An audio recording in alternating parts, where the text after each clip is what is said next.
Ladies and gentlemen, once again, Corvette World will weigh in on C7 pricing and values and whether they're rising or falling.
Hello everyone and welcome back to Brink of Speed. Today I'm back at Corvette World. Like I said, I wanted to do a video sort of like the C8 video that I did last time, talking about the value of the C7 and get Robert and Corvette World to weigh in on it. Real quick though, before we get into the video, if you're part of the thumbs up squad, thank you for already smashing that thumbs up button. I hugely appreciate it. And if you're new to the channel and you want to wait to smash that thumbs up button until you think the video warrants it, do it then. That's a-okay. Also, if you're new to the channel and you don't want to miss a single one of these types of videos, make sure to smash that red subscribe button and the bell for notifications when new videos are uploaded. All right, let's get inside and see their beautiful C7 inventory.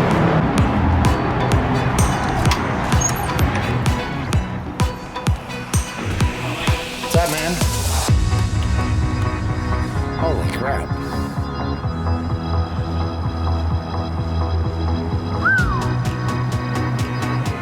This place is pretty well packed.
Looks like 22 C8s in here.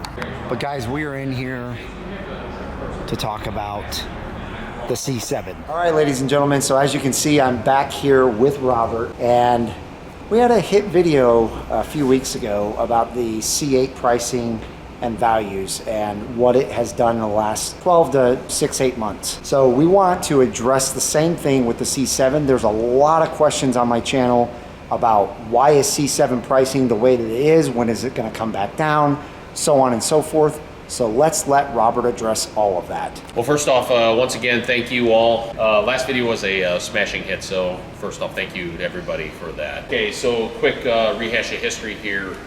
Right before the pandemic, late 2019, early 2020 timeframe, 2014 Stingrays, the starting point for the C7 generation. Even with low mileage, was typically in the low 40s, high 30s range. In fact, the lowest price one I sold was $36,995. That one had miles on it, but you get the point. It was getting to C6 territory in pricing. 19s, well, of course, were still higher because 19s were in high demand, obviously, just like the 13 was in the C6 years ago. Always last year always commands more value for many reasons, the latest upgrades and last of the generation. Well, obviously here comes pandemic time, March 2020. Things changed very rapidly after that, obviously for all of us. And suddenly a car that was $42,995 was suddenly worth $51 to $53, and that has been the case and has not ceased. As of right now, base Stingray coupes and convertibles, when I say base, I'm referring with or without Z51, but generally the base Stingray level trims are typically ranging right now from the mid 40s if they got miles on them and they're in the older spectrum, all the way up into the 60s to almost 70 if you're a loaded out 19. Grand Sports right now are pretty much starting in the 60s and going up into the 80s depending on what it is. Z06s, same trend. You notice a pattern here, 70s and up. If it's a carbon 65 with low mileage or a C7 or low mileage, it'll be near 100. That's where they're at, and that's where the market has been pretty much for the last year and a half. Where have you guys been bidding ZR1s? ZR1s, okay, now ZR1s. I know you haven't gotten any lately. Obviously, you may have noticed we have not had a ZR1 in here in over a year. Last one I had was a Long Beach red one that's actually on YouTube. We haven't had one since. We've had numerous attempts of people calling us to sell theirs. We get a bid. We've had 2 occasions that they said they were moving forward and then they disappear off the face of the earth. But what kind of bids are you giving them? We're giving them bids in there for the 3CRs and the 140s. Okay. If you remember, back when we first started getting them, where were they? 140s. And the 140s, new. Yes. With miles on them, they're in the 140s. Yes. My owner does not want to go near that 160 plus range like so many of them have been. Sure. There's even ones online for like 200. Yeah. Well, like that one that Street Speed owned that went back to Whitmore, 175 was it? Right. There was one I saw for 230. Sure. They're way up there. So everybody, if you remember Mike, for those of us that have been viewers of us for a long time, you may remember we had a 1ZR manual for $109.9. Yep. And I had a lot of people saying we're overpriced. Well, where are you guys at now? Yeah. And I'm not saying that to be snarky. I'm just saying, those that got the ZR1 at that price point, man, you guys are gold. You stole it. You absolutely stole it. And I called it on that because I knew the ZR1s would hold value because they only did it 1 year. That's right.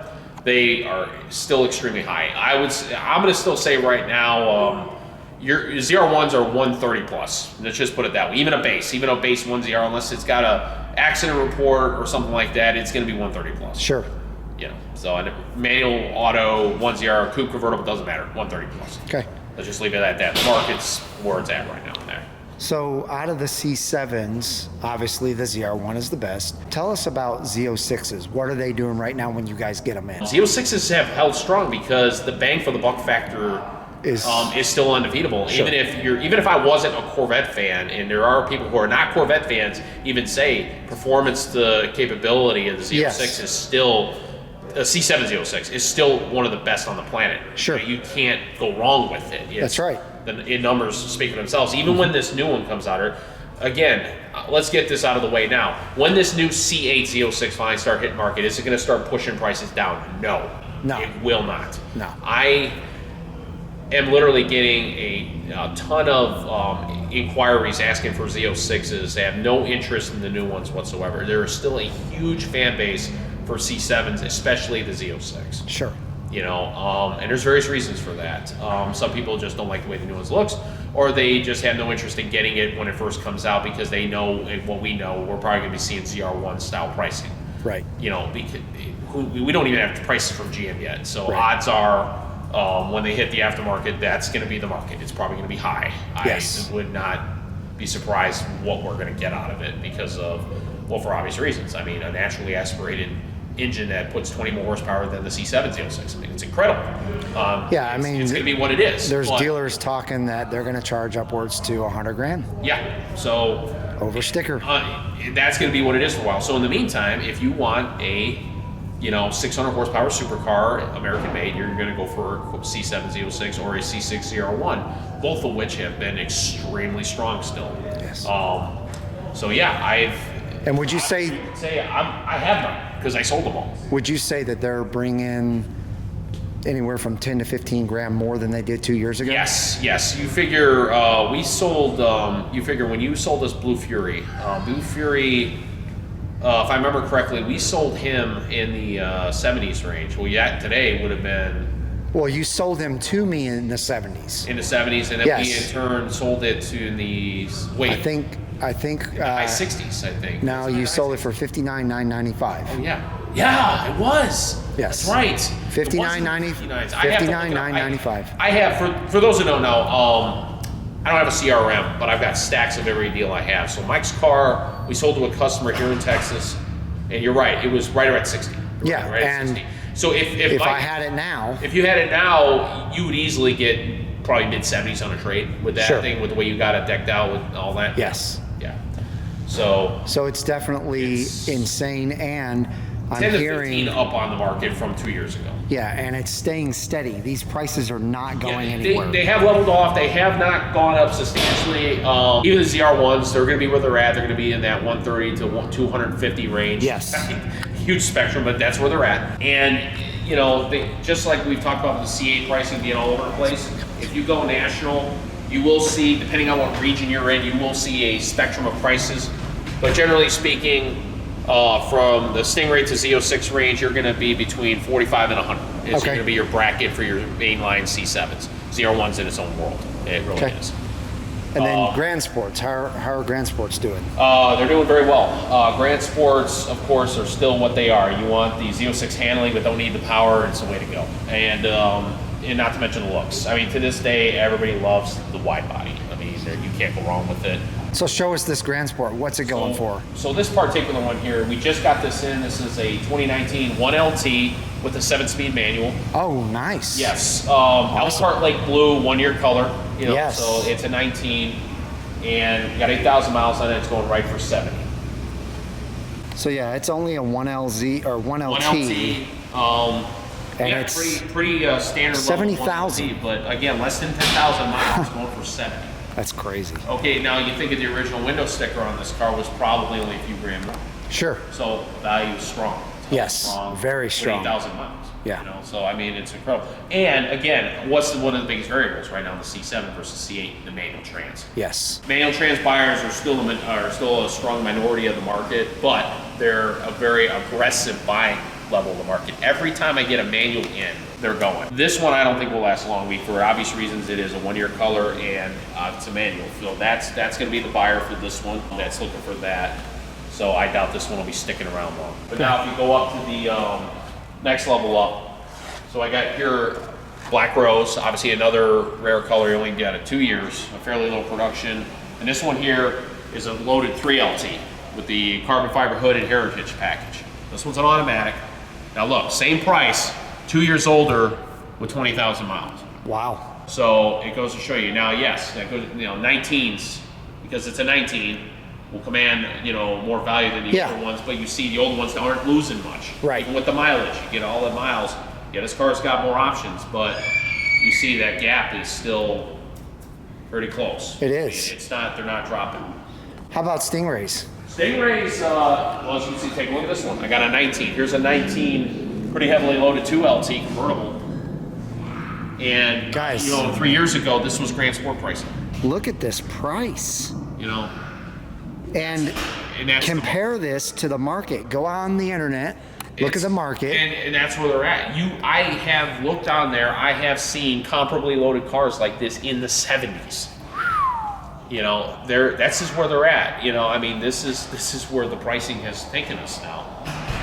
And it goes both ways. People say, well, can you get them cheaper? Well, I can't buy them for cheaper. I can only buy them for what I can buy them for at the market level. Yes. And you could get them cheaper, but then the quality drops. Right. Significantly. Yeah, exactly. And that's when we get to these over here, you'll see the price change and why. Okay.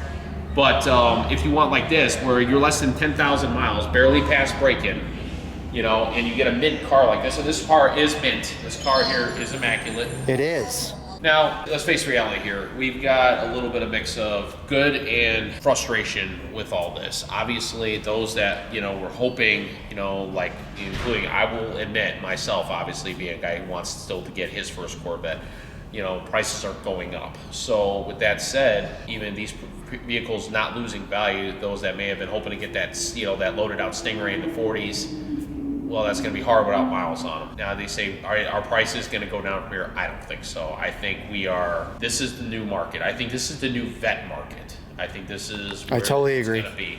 As I mentioned, my supercar discussion, Corvette supercar status, as far as performance and power.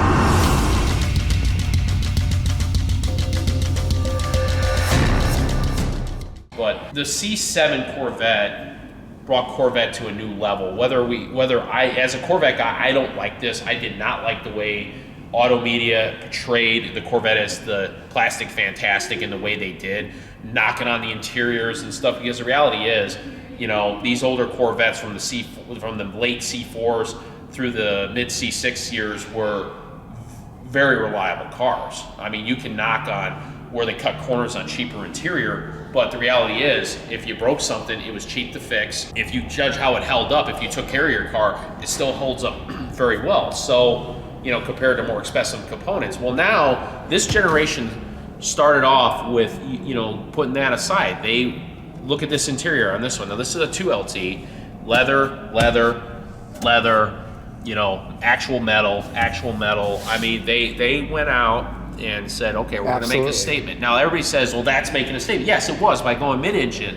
But if you go back in time, for those that don't have short memories, this was the car that made the statement about Corvette coming into full, shall we say, rivaling the supercar, not just in performance like it always has been for a long time, but rivaling the quality of and a lot of things interiors and the technology. A lot of people don't know this because you've probably never been in a Ferrari, but I've been in Ferraris and Lamborghinis, and Ferraris have actually a lot of plastic in them. And that plastic is brittle. It's easy to break. So for Corvette and GM to do what they've done with these C7s and now the C8s, there's not really anything in there that I'm afraid to break. It's all high quality stuff. So they've done an excellent job, for sure. And people also got to understand certain components. I mean, I was talking with a customer. Okay, if you remember an older video, I used to have a Chevy Impala LTZ, fully loaded sedan. Okay, and then we had, 2 years ago, we had a BMW M760 we were selling here, back when we were still selling, occasionally we sell a trade-in. Yes. Non-Corvettes. We've gone away from that. We're only doing Corvettes now. But I put them next to each other because out of curiosity. So here you have a sedan that's a $200,000 sedan versus mine, which is a $50,000 sedan. Similar comfort, but what does that extra $150,000 give you? Well, your headrest is fully powered. You got seat massagers. You got windshield wipers on your lights. Okay, you're paying for fluff. Okay, it's fluff. It's cool, but it's fluff. Okay, with the exception of the power plants, which if only Chevrolet would have put a V8 SS back again, but that's another story. Aside from that, I mean, as far as the main creature comforts between my $50,000 full-size sedan and this European full-size sedan M Series is fluff stuff. And if you want quality and reliability, that Impala would have lasted me a half a million miles without a problem, well cared for. Well, the same goes for Corvette. It's still a Chevrolet, not in a stereotype of being cheap, in a stereotype of being reliable. Corvette is a reliable car. It really is. But it's a sports car. So even though you can do a daily on it, it wasn't designed for that. It's designed to be a fun car. So when it comes to the fun car market, in this case, the supercar market, it's kind of in a world of its own. And I think what's going on is I think people are conflating the old market, the old impression of the plastic fantastic with the modern Corvette. It's not there anymore. Yeah, it's not the same anymore. This car it's a domestic exotic is what it is. Yes. It is a domestic exotic. The Viper was also a domestic exotic. And again, we're talking modern Vipers before they discontinued them. Not the early Vipers. The early Vipers were just as they were crap. As they were. They were cool, just like the Corvettes at the time. Yes. They were cool, but they were not at this level. That's right. With that said, the American car makers, in this case Chevrolet, has taken this thing to another level. So therefore, how it's holding down the line with this market is reflecting that. That's right. I think as I've looked at this in a historical context, we as Corvette fans are going to have to acknowledge that Corvette has gone to another level. This is a new level. The C8 takes another step further. And the C9, when it comes out in 10 years, is going to be doing the same thing. It's going to take it to another level. Yes. Hopefully not all electric. So I guess that really helps answer the question, why are these Corvettes holding, especially the C7, yes, why are they holding their value the way that they are in the last year plus? Yes, and then obviously we had the other variables. We got the economy. Oh yeah. We got COVID. Oh yeah. We had the strikes. We've had increased demand for the new ones has increased demand for the older ones across the board. That's right. But the C7 is more than any, probably, yes, in my opinion. So now here, take this one. Okay, here's another 17. This one's got 15,000 miles, and it's right at 56. And this is a 3LT, no Z50. Oh, I see it's got competition seats. It does have comp seats. This is an unusual car in that it's a loaded out interior. This is one where the guy, whoever ordered this car, wanted pretty much a maxed out but black interior, but just went basic on the setup. Yes. He was more focused on how the cab around him sat. Sure. He's got the diamond stitched roof, you got the suede, you got the comp seats. He didn't do the carbon fiber interior package, but the great thing about the aftermarket is that can easily be added. Sure. But the outside, you look at it, it's a straight C7. It's as base level as you can get. It's a straight up FE1 suspension. 17 is last year for the smaller 18, 19-inch wheel setup. But still, it's silver. It's 5 years old. 5 years old, and it's still commanding 56,000. And it's still commanding 56. Yeah. And I can tell you right now, for a C7 buyer that has, not interested in racing it, he just wants a nice cruising vet, you couldn't go wrong with that. No, absolutely not. You can always change things like, interiors, you can add wraps and whatever, but, you couldn't ask for a better cruising vet. And it's still 455 horsepower. Yep. So it's not like it ain't no slouch. Oh, no, it's still, not a slouch. You get on it, it's still a supercar. Sure. All right, now get into the older ones. Okay, here we just recently got this 2014. Previous owner on this, as you see, added some flair to it. We've got ourselves a aftermarket carbon fiber front splitters side skirt. Now this is not OEM, this is obviously aftermarket custom. Yes. And it's obviously based on the Z06 Stage 3. We went with an aftermarket carbon fiber Stage 2 side skirt and a Z06 replica spoiler. And he's got the intakes on the side too. He does. Those inlets. Yeah, to make it look like a wide body. Yes. Now, what does this say? Okay, so you can't get a Grand Sport or a Z06, but you got a Stingray. The sky's the limit. You can make this car your car. Do what you want. He's also got a Corsa Extreme exhaust, which we installed. He did it here through us. Love it. Now, this car here, again, this is a 14. This is a 2LT, no Z51, but it's got these nice custom mats with the Corsa. 44,000 miles, and we got it at 46. So you see the pattern here. See, you got to get up. You're going to be getting up there in the mileage to get it down. Sure. That range, and it's a 14. It's the first. Sure. But look what you're buying. You're still buying a beautiful car. A beautiful car. Yeah. Now the center console. Just have people ask. The center console is missing on this one because it had wrinkles. So they set it off for repair. Oh, okay. We try to fix those elbow wrinkles. Sure. And unfortunately, that's from jamming your elbow and pushing on it. You'll stretch your leather. Oh yeah. You have a car that's now 8 years old. I mean, look at this thing. Yeah. I mean, it's just so 40,000 miles. I mean, where's the wear? Where's the wear and tear? I mean, yeah, you got a little bit of peeling here. What do you do? You can go to Eckler's and replace that easily. Oh yeah. Beautiful car, guys. Beautiful car. Okay, so we have one C7 left to go over with you guys. Okay, now we have featured this one before, Mike. Have we? This one's still here. We decided to do a change on it. We were getting comments about our car having yellow calipers. So this car here came with yellow calipers. It's a Long Beach Trail with Kalahari. So yellow calipers, people found that to be an awkward contrast. Okay. So we spent the investment and we had those re-powder coated. To black. Okay. More conservative. It looks nice. More conservative. Finish the look. Okay. So this one here. It's a 2018 with 30,000, just a hair under 30,000 miles, and you're right at 60. So, and this one here is a 2LT Z51 with mag ride. Okay. So this is a heavy 2. It also has an PDR. Nice. So again, if you get a decently loaded Stingray, you're going to be eclipsing that 60 mark. You're going to be up there. Now, the only reason this doesn't go over is because of that mileage. If we're starting to hit the 30, again, we try to price it as aggressively as we can. Right. But again, this is where you're at. This is where the market's going to be on these cars, you know. And we're participating in the market. We're following it. If the market changes, we will change with it. Historically, there's never been any cataclysmic, dramatic shifts. I don't see that. I agree 100%. They're not gonna. It's not gonna happen. I've seen the comments saying, "Oh, these dealers are gonna get hurt when these prices crash." They're Yeah. not gonna crash. No. They're not. Demand has not slowed. How has Corvette World stayed in business 31 years? I mean, it's the owner goes with the market. That's right. He adjusts down, and if that means if you've tried to, you know, bid your car with us, you didn't like your bid because you felt it wasn't market. Well, he's been doing this 30 years. I mean, he knows what he's doing. I understand. You know, some people want more because they think the car may be worth more, or you may be surprised you got a great bid and that's why you sold it to us. You know, I mean, do your homework, shop around. This is what it is. This is what we do, and we're going to continue to do so as it continues. Hopefully, things won't get too unstable. I mean, I'm glad to say, at least throughout all this, that at least things have been consistent with the sevens. That's right.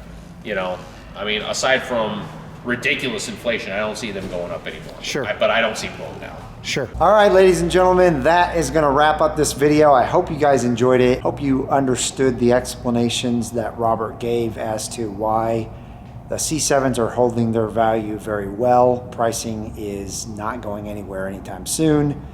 And if you did enjoy it, give us a big thumbs up. Also, if you're new to the channel and you'd like to join this wonderful community, make sure to smash that red subscribe button and the bell for notifications when new videos are uploaded. I hope each and every one of you has a wonderful rest of your day. And wait, one last thing. Belated happy birthday to this guy. Oh, thanks, man. I appreciate it. He had a birthday recently. Obviously, he's shocked. Now I'm old. Yeah, I know. We're all getting old. Okay? Trust me, I know. That's why I wear a hat. I don't want hair. I don't want people to see I'm going bald. That's right. Well, thank you so much, and thank you to each and every one of you for all of your wonderful support. And we will see you guys out on the road.